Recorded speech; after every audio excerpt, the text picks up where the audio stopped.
Connecticut, what's going on? We are here in what can only be called the secret lair of an awesome band from New Haven called Atrina. And standing to my right and my left is Atrina. So let's go do a little round robin, names and instruments. Phil, guitar. Kelly, guitar, vocals. Andre, bass. Dave, drums. These guys are one of my favorite bands in Connecticut. I'm going to tell you why. Because the album, the most recent full-length album that came out, is one of the best albums I have ever heard from a band in this state. And I throw a lot of superlatives out, and you can laugh at that if you want, but it's a true story. So let's talk about the band, though, and how it all came together, because you guys literally are all in like 55 other bands. So how the decision to bring this group of people together and form this ball of awesomeness here? I guess I have to field this, right? It wasn't really a decision.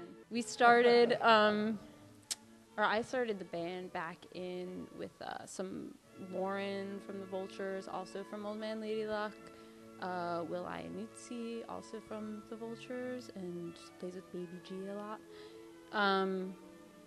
And we had a band back in like 2002 to a little bit into 2003, and then we broke up. And then I didn't really play music for about 5 years.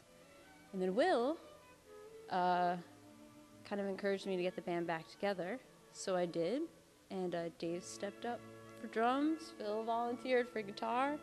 And then Will left.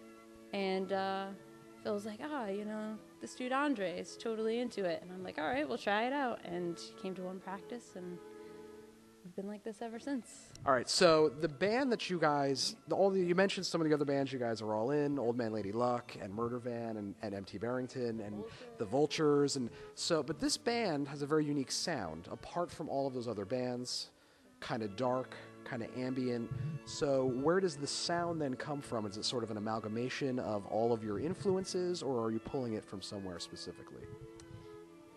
Once again, I don't know that I could say that it's that intentional. I think just, for me, I would say that I kind of primarily write or flesh out the first ideas or passes at songs, and then we all flesh them out together, and I don't know, it's whatever comes out of me, and I think it's just a lot of the influences in my head tend to be dark, heavy, moody music, but I also listen to a lot of classical music.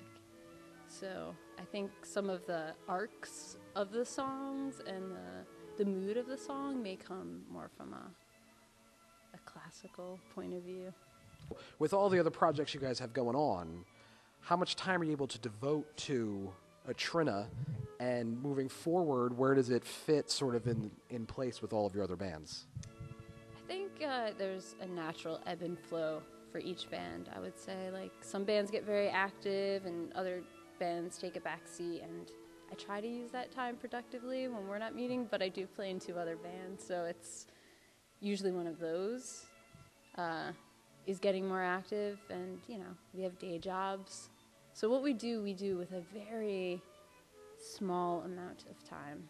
We're going to go into a video right now, correct? Cool. You want to introduce the song for us? Sure, I believe the video is for 7 Ways, and it's going to be as much as a surprise to me as it will be to you. True story. Check it out.